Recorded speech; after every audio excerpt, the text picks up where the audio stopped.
Buenas tardes, compañeros y maestros. Nosotros somos el equipo 3 y vamos a hablar sobre la naturaleza cuántica de la materia y el principio de certidumbre. Nuestro equipo es conformado por Morales Gómez y Alejandro, Gutiérrez Jiménez Ángel, Guerra Pesa José Carlos, Guzmán Ramírez Diana Cintia y Herrera Hernández David Sendero. Para empezar, voy a hacer una introducción en general de los temas a tratar. En primer lugar, la naturaleza cuántica de la materia. Es el comportamiento único de la materia a escalas de minutos. En segundo, es el principio de certidumbre de Heisenberg, que establece que no se puede conocer con exactitud la posición y la velocidad de una partícula subatómica al mismo tiempo debido a su comportamiento probabilístico. Esto ha llevado a una revolución en la física moderna y nuevas teorías y aplicaciones en áreas como la informática cuántica y la exploración del universo. A continuación, indagaremos un poquito más en la naturaleza cuántica de la materia. Observar es modificar. Una manera de interpretar el principio es la antigua idea filosófica de que la observación modifica el objeto observado. En un partido de fútbol, la pelota entra en la puerta tanto si el árbitro la está mirando como si no. Si esa pelota fuera un electrón, la presencia o no de un observador podría modificar su suerte. Heisenberg lo explica con la analogía de un microscopio. Si queremos ver dónde está una partícula, tenemos que arrancarle un fotón de luz que llega a nuestro ojo, pero al hacerlo, este fotón modifica la velocidad, técnicamente el momento, de esa partícula. La observación de la posición ha inducido una indeterminación en la velocidad.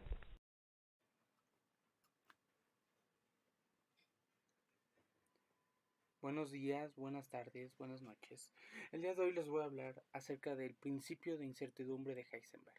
No confundirlo con el principio del mismo nombre pero propuesto por Schrödinger, la del famoso gato en una caja. Bueno, dejando de lado el principio de incertidumbre de Schrödinger a un lado, les voy a hablar acerca del principio de incertidumbre de Heisenberg. Por obvias razones, este principio fue enunciado por el físico alemán W. Heisenberg en 1927, el cual nos dice: no podemos medir simultáneamente y con infinita precisión un par de magnitudes conjugadas.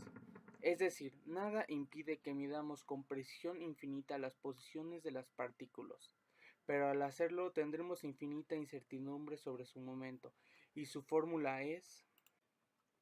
A continuación, les platicaremos sobre la naturaleza cuántica de la materia a nivel microscópico, la cual es una hipótesis de Broglie, y lo dividiremos en dos subtemas, los cuales son el uno, la dualidad de onda-partícula, y el 2, la incertidumbre cuántica. Bueno, primero vamos a comenzar explicando la naturaleza cuántica. La naturaleza cuántica de la materia a nivel microscópico se refiere a las características y comportamientos de la materia y la energía a escala subatómica, que no pueden ser explicados por las leyes de la física clásica. La hipótesis de Broglie es una teoría que propone que las partículas subatómicas, como los electrones, tienen una naturaleza ondulatoria y pueden ser descritas por una función de onda.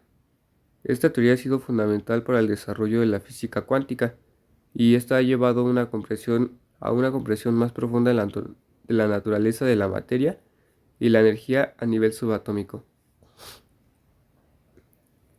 Pasando con el primer subtema, que es la dualidad onda-partícula. La dualidad onda-partícula es un concepto fundamental en la física cuántica, que se refiere a la capacidad de las partículas subatómicas, como los electrones, para comportarse tanto como ondas como partículas. Esta dualidad fue propuesta inicialmente por Louis de Broglie en 1924. Posteriormente se confirmó a través de experimentos como el experimento de la doble rendija. Según esta teoría, las partículas subatómicas tienen una naturaleza ondulatoria que se puede describir mediante una función de onda,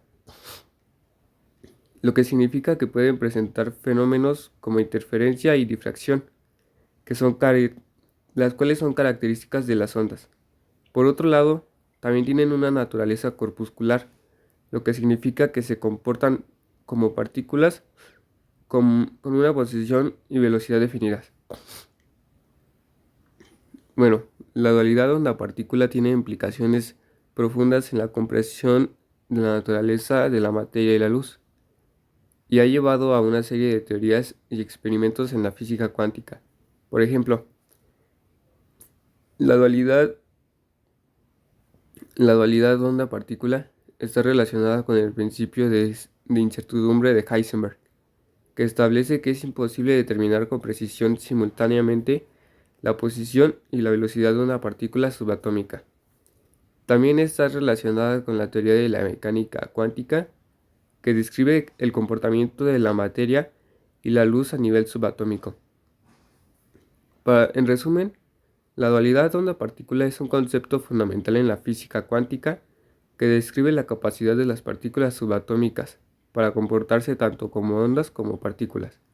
Esta teoría tiene implicaciones profundas en la comprensión de la naturaleza de la materia y la luz, y también esa misma ha llevado a una serie de teorías y experimentos en la física cuántica. Buenas tardes. A continuación voy a explicar a detalle la hipótesis de Broglie y el experimento que se hizo para poder confirmarla.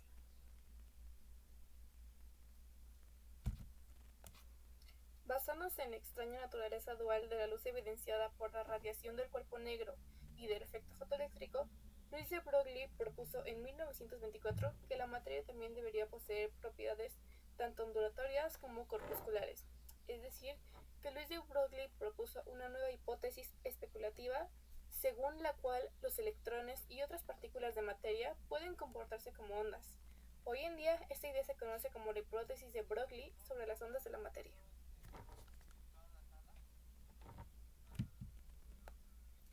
Para confirmar la hipótesis de Broglie, el físico Thomas Young realizó un experimento llamado el experimento de la doble rendija. Este experimento es considerado el más bello de la física cuántica. El experimento de la doble rendija fue realizado a principios del siglo XIX por el físico inglés Thomas Young, con el objetivo de apoyar la teoría de que la luz era una onda y rechazar la teoría de que la luz estaba formada por partículas. Young hizo pasar un haz de luz por dos rendijas y vio que sobre una pantalla se producía un patrón de interferencias, una serie de franjas brillantes y oscuras alternadas. Este resultado es inexplicable si la luz estuviera formada por partículas porque deberían observarse solo dos franjas de luz frente a las rendijas, pero es fácilmente interpretable asumiendo que la luz es una onda y que sufre interferencias. Posteriormente, este experimento se ha considerado en la física cuántica para demostrar el comportamiento ondulatorio de las partículas muy pequeñas en la escala de los átomos. El experimento puede realizarse con electrones, átomos o neutrones. Ahora veremos qué ocurriría en el experimento de la doble rendija si en lugar de una luz tenemos un haz de electrones. Estos electrones pueden ser lanzados con cualquier velocidad que deseemos, acelerándolos a través de una diferencia de potencial eléctrico. Como podemos elegir la velocidad de estos electrones y la longitud de Broglie depende de la velocidad, en realidad estamos eligiendo la longitud de onda de estos electrones. Sin embargo, la construcción de una doble rendija para el caso de electrones no es nada sencilla. Hasta muchos años después de haberse propuesto la idea, no se pudo llevar a cabo este experimento. Pero bueno, en el experimento primero se hizo pasar el haz de electrones por una doble rendija y se contaron a una cierta distancia con unos detectores. Los detectores que estaban delante de la rendija contaban con muchos más electrones. Seguidamente se hizo otra rendija, con lo que se vio que aparecían unos máximos y unos mínimos de cuentas de electrones según la posición de los detectores. Es decir, había detectores a la altura de la primera rendija que recibían menos electrones cuando había dos rendijas que cuando había una. Lo primero que pensaron es que era por la carga que tenían los electrones. Al tener carga negativa, esos electrones se podían repeler mientras viajaban juntos en el haz. Para comprobarlo, lanzaron electrones uno a uno con las dos rendijas abiertas y se tuvo el mismo resultado, por lo que llegaron a la conclusión de que esos máximos y mínimos indicaban que los electrones habían sufrido una interferencia y, por tanto, tenían propiedades de ondas.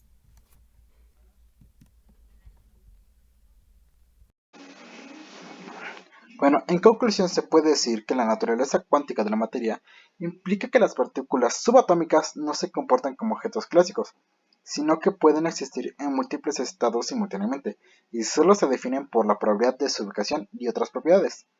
Y el principio de certidumbre de Heisenberg establece que es imposible medir simultáneamente con precisión la posición y el momento de una partícula, lo que implica que siempre existe una incertidumbre inherente en la medición de propiedades cuánticas. Y eso es todo por nuestra exposición. Muchísimas gracias por su atención y adiós.